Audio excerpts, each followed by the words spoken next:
Buenas noches, todos. Gracias a nuestro Dios, estamos nuevamente aquí reunidos para compartir la palabra de nuestro Señor. Y pues en esta ocasión seguiremos abriendo las escrituras en la carta a los Hebreos. Ya hemos visto que Dios ha hablado muchas veces y de muchas maneras a los padres por medio de los profetas. El hablar muchas veces, en ocasiones, en las escrituras del Antiguo Pacto, tenemos cómo es que Dios habla a los hombres aún antes de haber constituido a su pueblo Israel. Cómo es que Dios ha establecido profetas y sacerdotes sin haber constituido a su pueblo Israel. Tenemos el caso de dos personas que son sacerdotes, mientras el pueblo de Israel aún no existía, y este es uno, el suegro de Moisés, que es sacerdote de Dios Altísimo, y dos, Melquisedec, sacerdote de Dios Altísimo. En el libro de Génesis, por favor, Génesis capítulo 14.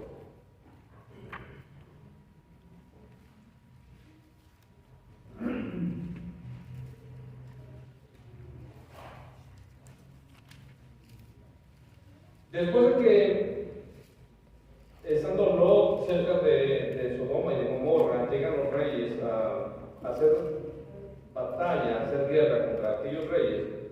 4 reyes contra 5. 4 reyes prevalecen. Ya hablamos de estos días de ayer. ¿Cómo es que esos 4 reyes toman cautivo a Lot y sus posesiones? ¿Y cómo es que Abraham libera a Lot? Capítulo 4. Versos 13 en adelante. Y uno de los que escaparon vino y se hizo saber a Abraham. Génesis 14, 13. Y uno de los que escaparon vino y se hizo saber a Abraham, el hebreo, que habitaba en el encinar de Mamre, el amorreo, hermano de Escol y hermano de Aner, y estos eran aliados de Abraham. Y al oír Abraham que su pariente había sido llevado cautivo, movilizó a sus hombres, adiestrados, nacidos en su casa, 318. Y salió en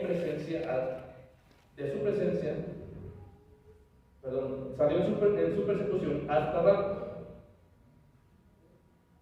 Y por la noche, él con sus siervos organizó sus fuerzas contra ellos y los derrotó y los persiguió hasta Oba, que está al norte de Damasco, y recobró todos sus bienes, también a su pariente Lot, con sus posesiones y también a las mujeres y a la gente. A su regreso, después de derrotar a Kedorlaomer y a los reyes que estaban con él, salió a su encuentro el rey de Sodoma en el valle de Seba, es decir, el valle del rey. Entonces Melquisedec, rey de Salem, sacó pan y vino. Él era sacerdote de Dios Altísimo, y lo bendijo diciendo: bendito sea Abraham, el Dios del Dios Altísimo, creador del cielo y de la tierra, y bendito sea el Dios Altísimo, que entregó a tus enemigos en tu mano, y le dio a Abraham el diezmo de todo. Y el rey de Sodoma dijo a Abraham: dame las personas y toma para ti los bienes. Y Abraham dijo al rey de Sodoma: he jurado a Jehová, Dios Altísimo, creador del cielo y de la tierra, que no tomaré ni un hilo, ni una correa de zapato, ni ninguna cosa tuya, para que no digas: yo enriquecí a Abraham. Nada tomaré excepto lo que los jóvenes han comido, y la parte de los hombres que fueron conmigo, Aner, Escol y Mamre. Ellos tomaron su parte. Bien, aquí entonces vemos la única participación de Melquisedec, sacerdote del rey, sacerdote del Dios Altísimo. Bien, vamos a la carta a los Hebreos. Ya tenemos en mente entonces quién es Melquisedec. Capítulo 5. Ya habíamos leído entonces que Jesús, que el escritor a los Hebreos demuestra que Jesús ha sido constituido sacerdote según el orden de Melquisedec. Él ha demostrado a través del Salmo número 110, verso 4, que Dios le ha constituido a él sacerdote según el orden de Melquisedec para siempre. Recordando un poco, Abraham fue llamado para establecer a un pueblo. Por lo tanto, Melquisedec se encuentra antes que el propio sacerdocio levítico, mucho antes. Entonces, que serían sacerdotes según el mismo orden de Melquisedec, lo cual vamos a ver adelante. Y que él fue perfeccionado a través de los padecimientos que tuvo, y que eso fue necesario, según el capítulo 2, para participar, o fue necesario que él participara, como sus hermanos, de carne y de sangre, y de que así él fue entregado, padeciera, y fue entonces hecho perfecto, fue perfeccionado por su obediencia para ser autor de eterna salvación, y así constituido sumo sacerdote según el orden de Melquisedec. Para continuar con la lectura, no vamos a hablar mucho de lo siguiente, pero vamos a continuar con la lectura. Hebreos capítulo 5, verso 11. Acerca de esto tenemos mucho que decir y es difícil de explicar, puesto que os habéis hecho tardos para oír, pues aunque ya debierais ser maestros, otra vez tenéis necesidad de que alguien os enseñe los principios elementales de los oráculos de Dios, y habéis llegado a tener necesidad de leche y no de alimento sólido. Porque todo el que toma solo leche no está acostumbrado a la palabra de justicia porque es niño.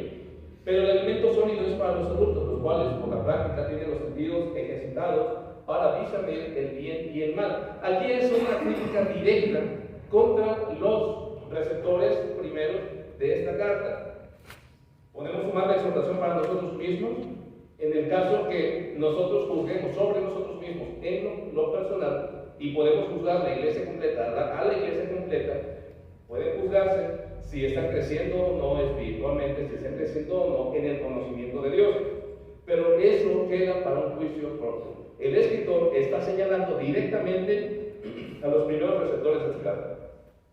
Capítulo 6. Por tanto, dejando las enseñanzas elementales acerca de Cristo, avancemos hacia la madurez, no echando otra vez el fundamento del arrepentimiento de obras muertas y de la fe hacia Dios, de la enseñanza sobre lavamientos, de la imposición de las manos y de la resurrección de los muertos y del juicio eterno. Y esto haremos si Dios lo permite, porque en el caso de los que fueron una vez iluminados, que probaron del don celestial y fueron hechos partícipes del Espíritu Santo, que gustaron la buena palabra de Dios y los poderes del siglo venidero, pero después cayeron, es imposible renovarlos otra vez para arrepentimiento, puesto que de nuevo crucifican para sí mismos al Hijo de Dios y le exponen a la ignominia pública, porque la tierra que bebe la lluvia, que con frecuencia cae sobre ella, y produce vegetación útil a aquellos por los cuales es cultivada, recibe bendición de Dios. Pero si produce espinos y abrojos, no vale nada. Está próxima a ser maldecida y termina por ser quemada. Esto entonces en el mismo contexto de los versos últimos del capítulo 5, en los cuales los receptores de la carta no han prosperado porque tienen necesidad aún de que se les alimente con leche en vez de alimento sólido. Entonces, si ellos están recibiendo constantemente la palabra de Dios, pero no están creciendo espiritualmente en Dios, lo compara a una tierra en la cual está recibiendo constantemente lluvia, para que a su tiempo, después de haber sido trabajada, después de haber sido labrada, a su tiempo produzca sus frutos. Pero si esa tierra, a pesar de recibir la lluvia, no produce los frutos, y en lugar de haber producido frutos, después de haber sido trabajada, esta produce espinos, abrojos, no vale nada, está próxima a ser maldecida y termina por ser quemada. Esta es la sentencia contra toda una iglesia que no ha crecido. No habla de un juicio personal, habla del juicio contra toda la iglesia. Es algo difícil, algo bastante duro. Y esto nos tiene que llevar a pensar entonces que la iglesia, los cristianos que recibieron esa carta, han recibido el mensaje de la palabra de Dios, han recibido acerca de los dones, las enseñanzas elementales o los primeros rudimentos, como son el arrepentimiento, la fe, el lavamiento, imposición de manos, resurrección del muerto y del juicio eterno. Toda iglesia ha recibido eso, todo cristiano ha recibido eso. Cuando apenas vamos a ser bautizados, bueno, se nos habla un poco acerca de esos temas. Quizás no lo entendemos a profundidad, pero hemos entendido. Y cualquiera que se acerca a Dios, cualquiera que se acerca y dice, hermano, yo quiero ser bautizado, va a entender y sabe que lo está haciendo para, bueno, me estoy arrepintiendo, porque Cristo murió por los pecados. Lo estoy haciendo porque el bautismo es para el lavamiento, es para mi santidad, es para que Dios me justifique, es para que la sangre de Cristo haga su trabajo en mí, para que el Espíritu Santo también haga su obra en mí. Toda aquella persona que se acerca a Dios para ser bautizada entiende estos principios elementales, quizá en una medida pequeña, y conforme van pasando los años entiende de una manera un poco más, con mayor conocimiento, con mayor entendimiento, pero todos debemos saber. Yo creo, estoy convencido, que ninguna iglesia ya establecida, mucho menos una iglesia como la de Iglesia Catalana,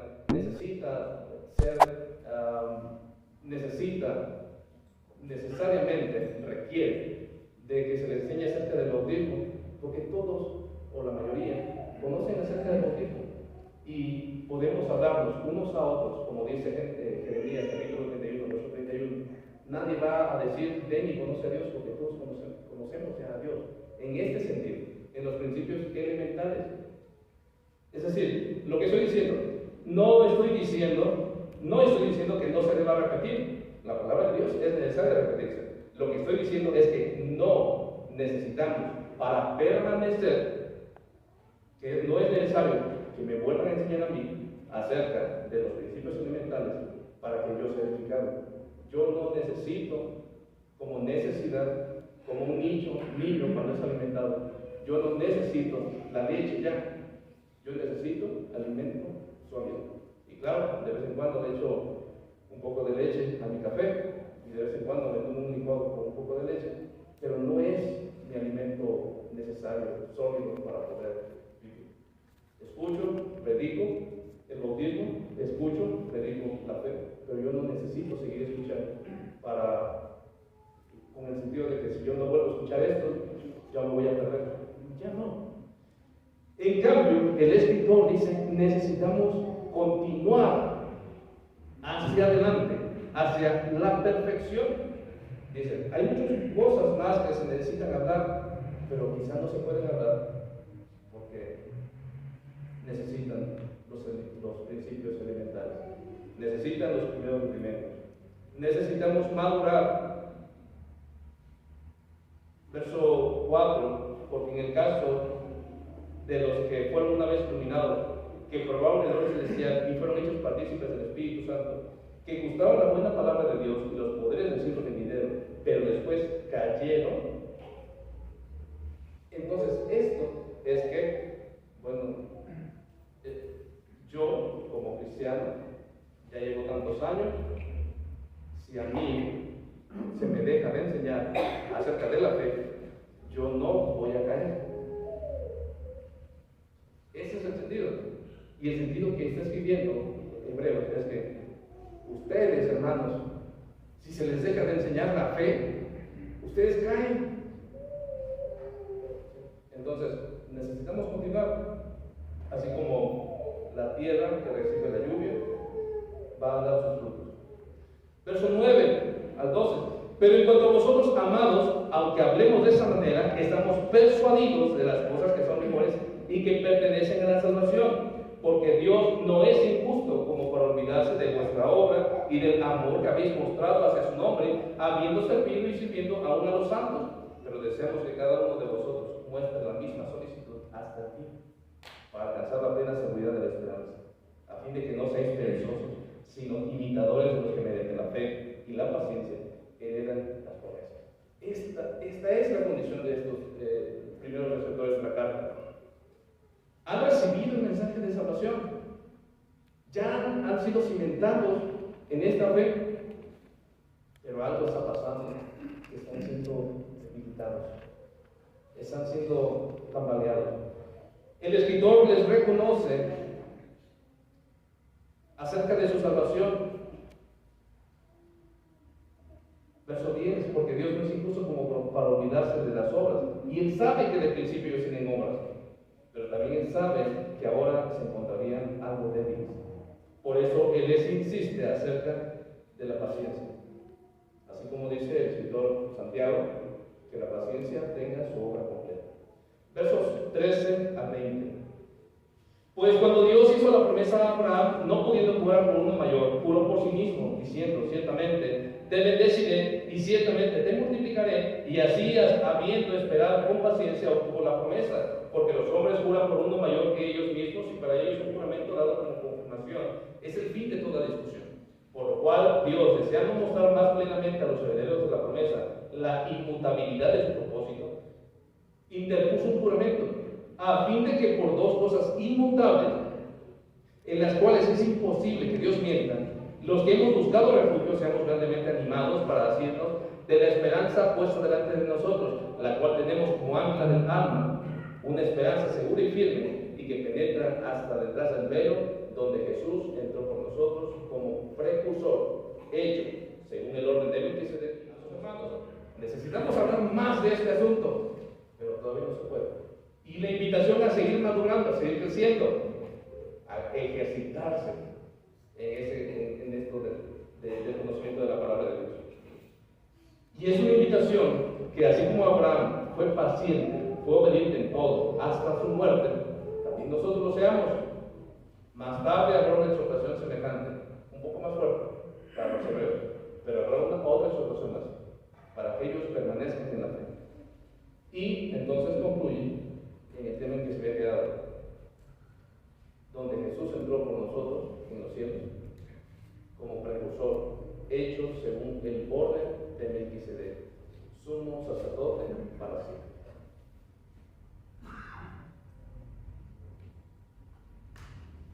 Capítulo 7.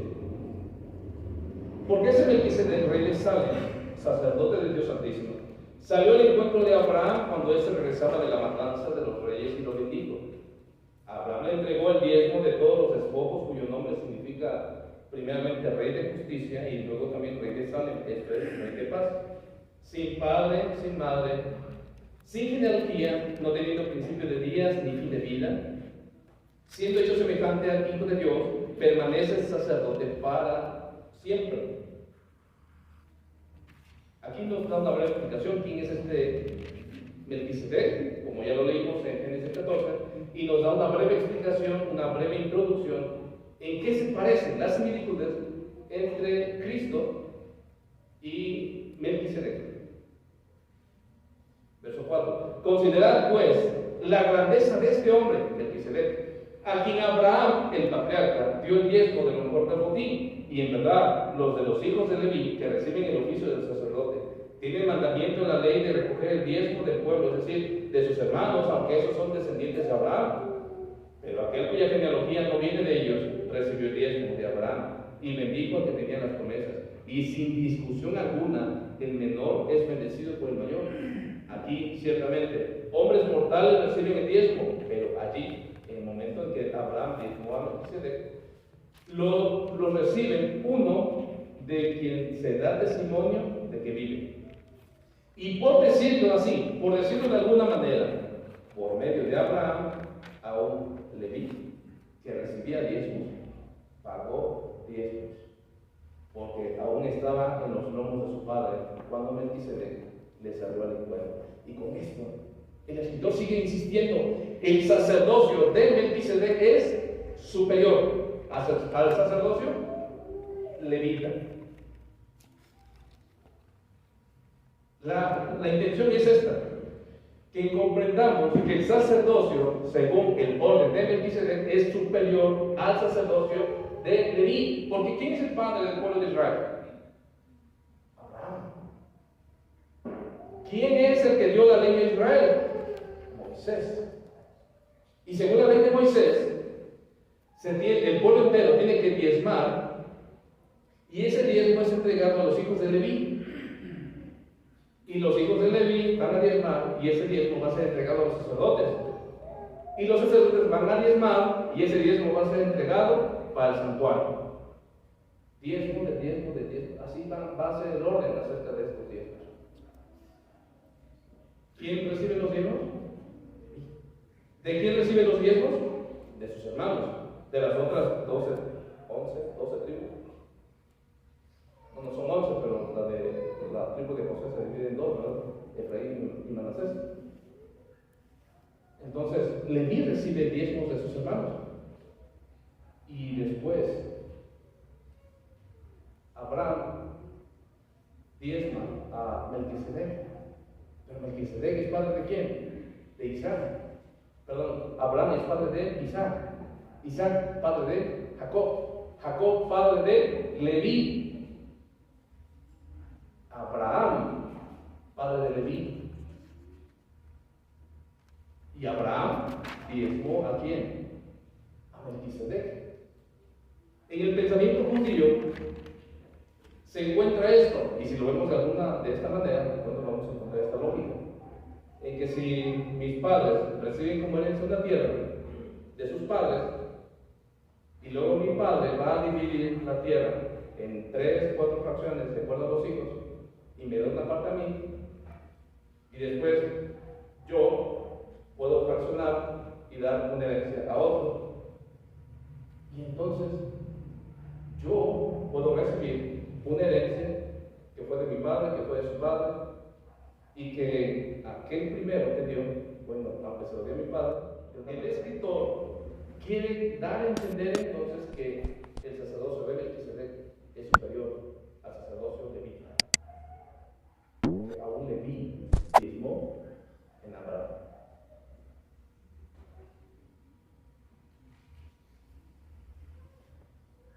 Bien, queda entonces por el escritor a los hebreos demostrado que el sacerdocio de Melquisedec es superior al sacerdocio de Leví. Pero también ya nos ha dicho que Jesús, el Hijo, es constituido sacerdote, sumo sacerdote, porque Melquisedec es sacerdote y el Hijo es constituido sumo sacerdote según el orden de Melquisedec, haciendo por tanto del sacerdocio de Jesús el Hijo superior al sacerdocio de Leví.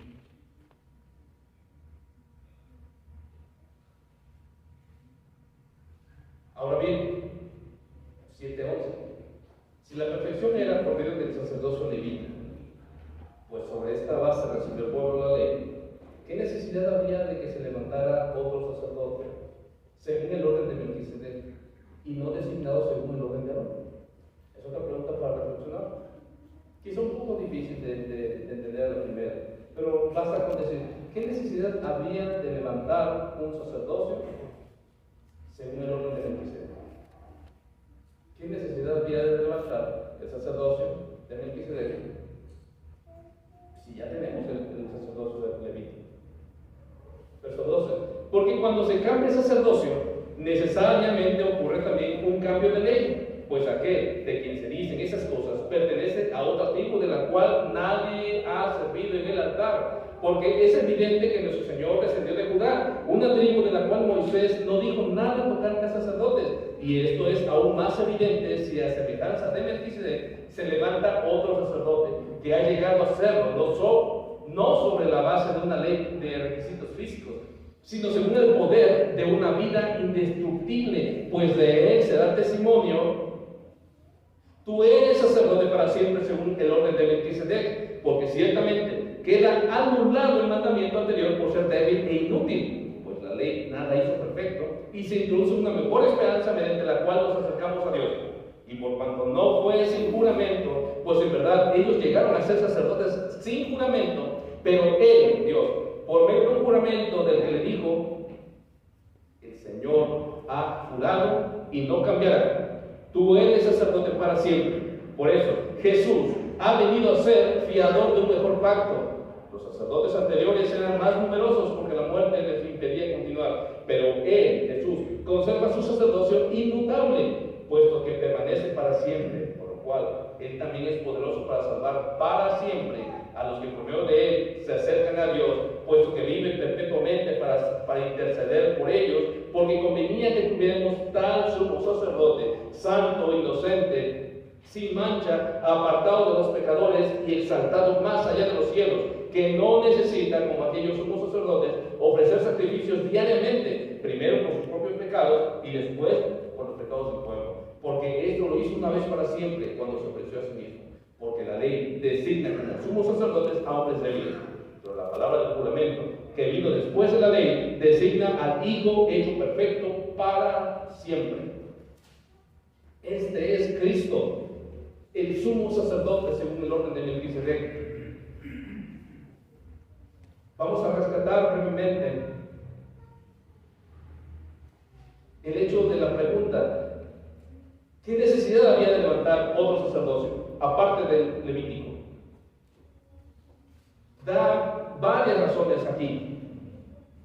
Primero, el sacerdocio se establece por una ley. Y la ley afirma al sacerdocio. Luego, si el sacerdocio es cambiado, por tanto, se hace necesario el cambio de ley. Cuando Dios llama a Moisés a subir al monte y que Él le va a dar los mandamientos, Dios establece un método por el cual Moisés va a purificar y va a santificar al sumo sacerdote y a los sacerdotes hijos de Aarón. Se establece el sacerdocio. Hay una ley que establece el sacerdocio. Luego tenemos a Jesús. Se establece el nuevo sacerdocio. ¿Qué implica esto? Que ya hubo cambio. Porque pues estuve ahí con mi papá cuando se hizo esos trámites. Entonces, hay una ley y hay una antigua ley. En esa ley, la nueva ley, se establece un artículo, el 10º transitorio, en el que permite a algunos permanecer y tener la jubilación anterior, de la anterior ley. Y cualquier persona que dijera, no, ¿sabes qué? Yo quiero pertenecer a la nueva ley, simplemente abandonaba a la antigua y quedaban con la nueva. Solamente por medio de ese 10º transitorio es la única oportunidad que la legislación nacional permitió regresar de alguna forma a la antigua ley. Para algunas personas, ya a la fecha ya no existe, para la mayoría, no sé, ya se descontinuado, creo que ya no hay, perdón. Sí, todavía algunos no alcanzaron. Pero eso nos lleva, una vez establecida esta ley, los que entran conforme a esta nueva ley, ya no tienen opción, pertenecen a la nueva ley. Aunque está el 10º transitorio, no hay oportunidad para ellos para regresarse. Establecida una ley, no hay nada que le cambie. Pero establecido un cambio de ley, se quita la primera ley para establecerse la última. Y no hay nada que lo invalide. Y esa nueva ley trae consigo nuevas obligaciones, nuevos beneficios. Y así es. Y en cuanto a las cosas de Dios, sigue siendo la misma figura. Es la misma figura bajo las pruebas de Dios. Y sigue siendo la misma figura para nosotros. Hubo un cambio de sacerdocio. ¿Por qué? Porque hubo un cambio de ley. Entonces, el cambio de sacerdocio nos ha implicado, según el escritor a los Hebreos, un cambio de ley. Y después nos habla acerca del sacerdocio levita. ¿Quiénes son ordenados para ser sacerdotes? Bueno, los hijos de Aarón. Pero después se va a establecer otro sacerdote que no es de los hijos de Aarón. ¿Quién es?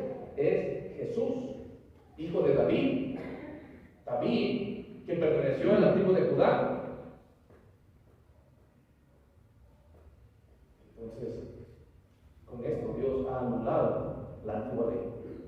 Y todos aquellos que se atreven a defender que la antigua ley sigue vigente en nuestros días, están violando lo escrito en Hebreos capítulo 12, verso 12 y otros capítulos más.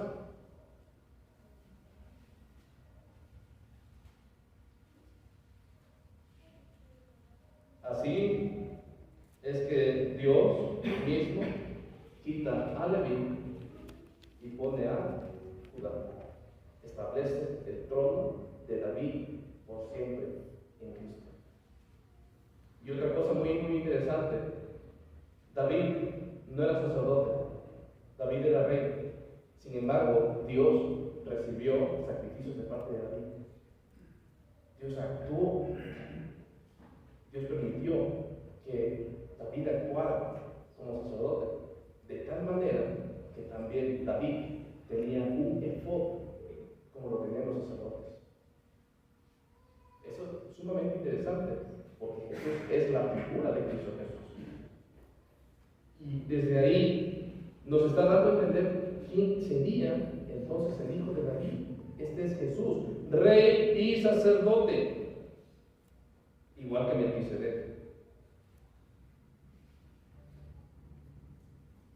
Y luego nos habla acerca de la ley, verso 18, porque ciertamente queda anulado el mandamiento anterior por ser débil e inútil. Ha sido inutilizado. Y más tarde, en el capítulo 8, lo va a explicar.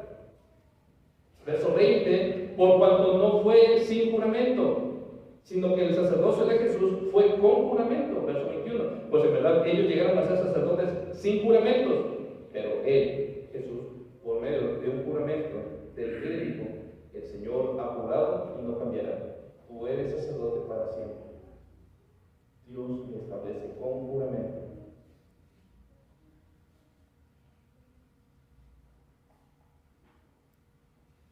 Luego nos habla de la debilidad de humanidad de los sacerdotes y de la inmutabilidad de Cristo Jesús por ser Dios.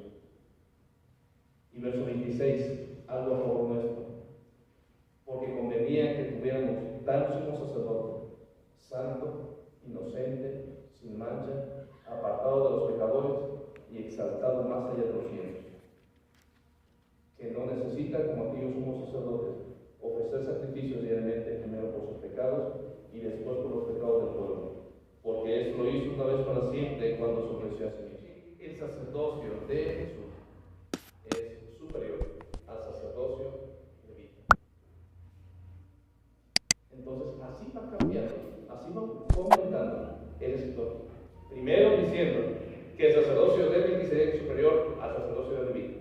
Y después diciendo, Jesús, siendo del sacerdocio de Melquisedec, es superior al sacerdocio de Leví. Y después, habiendo cambio de ley, habiendo cambio de sacerdocio, cambio de ley.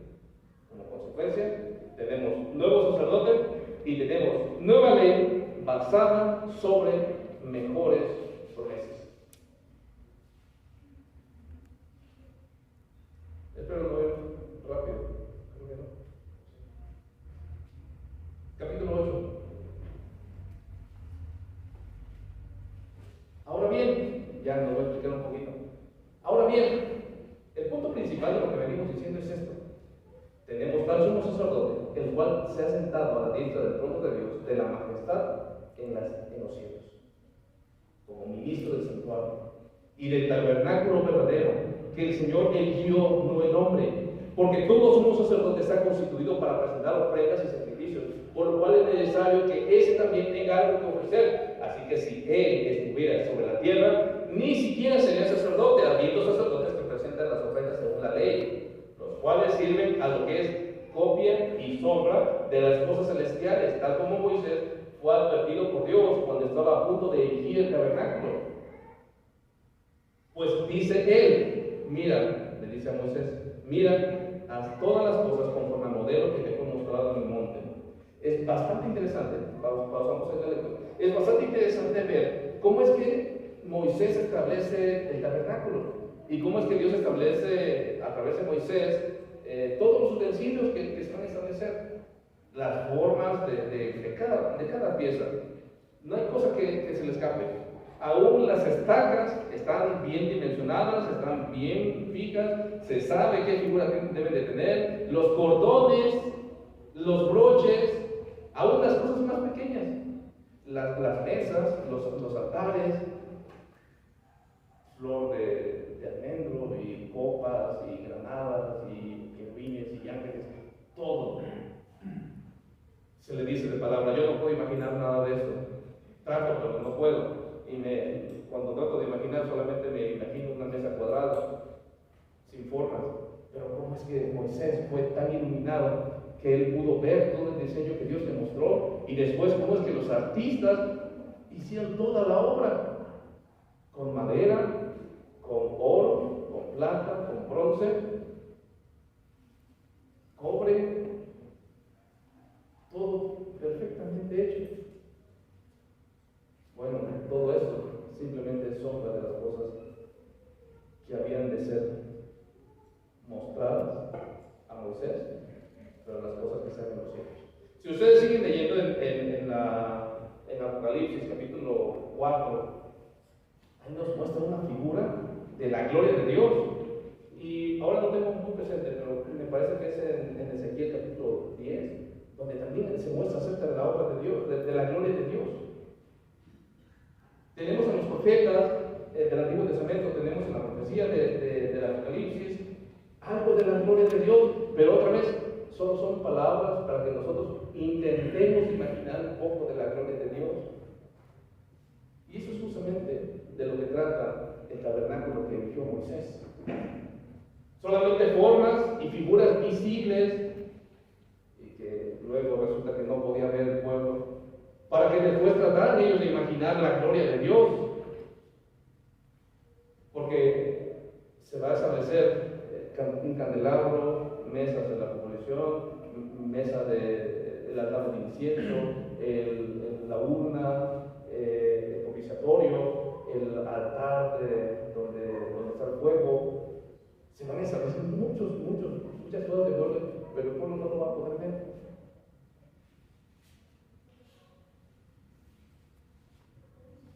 Pero a su debido tiempo, nosotros podremos ver la gloria de Dios en todo su esplendor. Ahora no podemos ni imaginar. Y los escritores se esforzaron en describir la gloria de Dios. Pero por más que se hayan esforzado, es muy difícil que logremos comprender esta gloria de Dios. Solamente podemos imaginar algo. Nuestra imaginación queda muy corta. Es el cumplimiento de la visión de Moisés. Y si Moisés pudo ver y pudo contemplar, y Moisés hizo las cosas como Dios le dijo, y se le dijo, mira, haz todas las cosas conforme al modelo que te fue mostrado en el monte, y Moisés lo hizo así. Y nos está diciendo ahora que Cristo Jesús es el cumplimiento de esas cosas. Lo único que podemos decir es cuán glorioso es Cristo Jesús, el cual es hecho sacerdote, el cual está sentado en el trono de la majestad de los cielos, y que ahora ministra a nuestro favor, así como los sacerdotes antiguos. También Cristo Jesús, sumo sacerdote, ministra a favor nuestro, y no en un santuario hecho de manos, con mucha ornamentación y de mucha belleza y de muchas cosas artísticas invaluables en todo. En un tabernáculo verdadero, no hecho de manos, un tabernáculo que Dios eligió, los mismos cielos,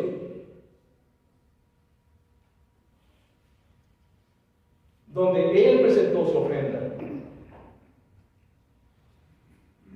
y donde Él mismo se presentó con su propia sangre. Este es el sumo sacerdote, el que no presentó ofrenda de sangre de animales, sino se entregó a sí mismo y entró hasta el lugar santísimo con su propia sangre. Tal sumo sacerdote nos convenía. Repite hasta aquí, hasta 3 veces el escritor de los Hebreos. Tal sumo sacerdote nos convenía.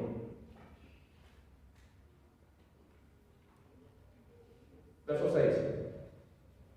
Pero ahora Él ha obtenido un ministerio tanto mejor, por cuanto está también el mediador del mejor pacto, establecido sobre mejores promesas. Pues si aquel primer pacto hubiera sido sin defecto, no se hubiera buscado lugar para el segundo. Porque reprochándonos dice, mirad que vienen días, dice el Señor, ese es el profeta Jeremías, capítulo 31, verso 31, en adelante. Dice el escritor de los Hebreos, mirad que vienen días, dice el Señor, en que estableceré un nuevo pacto con la casa de Israel y con la casa de Judá, no como el pacto que hice con sus padres el día que los tomé de la mano para sacarlos de la tierra de Egipto, porque no permanecieron en mi pacto, y yo me desentendí de ellos, dice el Señor, porque ese es el pacto que yo estableceré con la casa de Israel después de aquellos días, dice el Señor.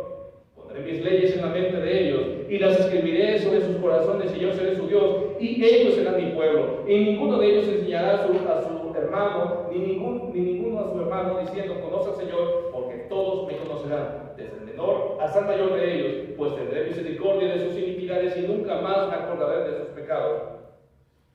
Es lo que Dios está diciendo primero a su pueblo, a Judá y a Israel. Dios está desentendiendo totalmente de ellos porque Judá e Israel invalidaron su pacto, pero Dios establecería un nuevo pacto. El escritor va a seguir apoyando la idea.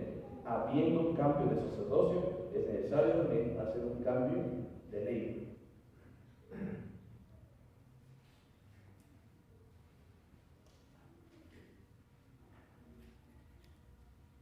Necesitamos entender, antes de continuar, que la voluntad de Dios hasta aquí es establecer en la mente del oyente, en la mente del lector, quién es Jesús.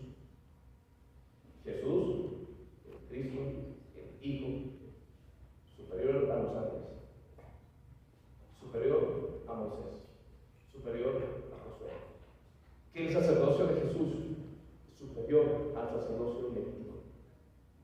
Y hasta aquí el escritor ha demostrado que si estas cosas que simplemente fueron figura y sombra de Cristo Jesús, a los que desobedecieron se les castigó con muerte, ¿cómo escaparemos nosotros si descuidamos una salvación tan grande? En la mente de Jeremías y en la mente del escritor a los hebreos está el establecimiento de un nuevo pacto. Pero ese nuevo pacto no tiene que ver con la letra escrita en piedra o cuero o papel. La mente de Jeremías y la mente del escritor a los hebreos tiene que ver con la ley puesta en nuestra mente.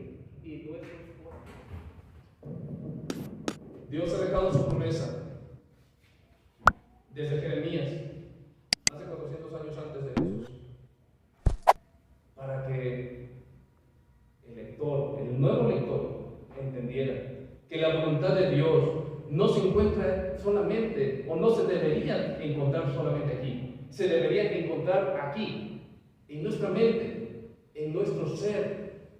Cuando los judíos leen acerca del corazón, están entendiendo la voluntad total del hombre. Ahí es donde debería estar la ley y las ordenanzas y los estatutos de Dios, no aquí, acá, en todo nuestro sentido, en todo nuestro parecer. Que la voluntad de Dios sea la que esté aquí en nosotros, dentro. La voluntad de Dios revelada en Jeremías y revelada en Hebreos es semejante a lo que Jesús dijo a los fariseos. Ustedes piensan que la salvación se encuentra en las escrituras, pero no, la salvación se encuentra en Jesús. Jesús no está invalidando las escrituras. Jesús está diciendo que las escrituras nos van a llevar a Jesús, que no necesitamos guardar nuestras Biblias y esas escrituras en algo muy seguro, en una caja fuerte, pero sí debemos guardarlo en el lugar más profundo.